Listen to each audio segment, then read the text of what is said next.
ta méthode, elle peut servir en entreprise, elle peut servir dans les rapports avec ses enfants, dans les rapports avec ses amis. Oui. Alors, se connaître soi-même, en amour, moi, je fais aussi un peu attention à ça parce que l'amour, c'est d'abord de l'ouverture et de l'accueil pour se laisser surprendre par quelqu'un. Donc, c'est-à-dire qu'à la fois, je livre quelque chose de moi, en effet, mais qui n'est pas une connaissance absolue, tu vois, parce qu'en fait, on est des êtres mouvants. Moi, aujourd'hui, je suis tellement différente d'il y a 2 jours, parce que, entre-temps, j'ai eu un truc surtout énorme les femmes, avec...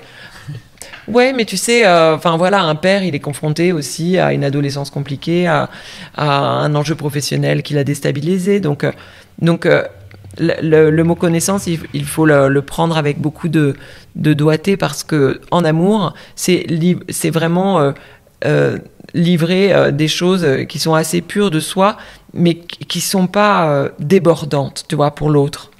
Parfois, quand on se connaît si bien, ben, on peut être un peu trop dans une forme d'introspection qui va pas créer le pont émotionnel. Donc, c'est pour ça que c'est tout un art. Donc, il faut évidemment se livrer dans sa pureté, mais il faut aussi aller chercher l'autre pour qu'il se sente compris, comme je disais au début de l'entretien, compris comme jamais il a été compris, questionné comme jamais il a été questionné. Donc ça, c'était la première partie de ta question. Est-ce qu'il y a une autre partie à laquelle j'ai pas répondu ? Non, je me demandais...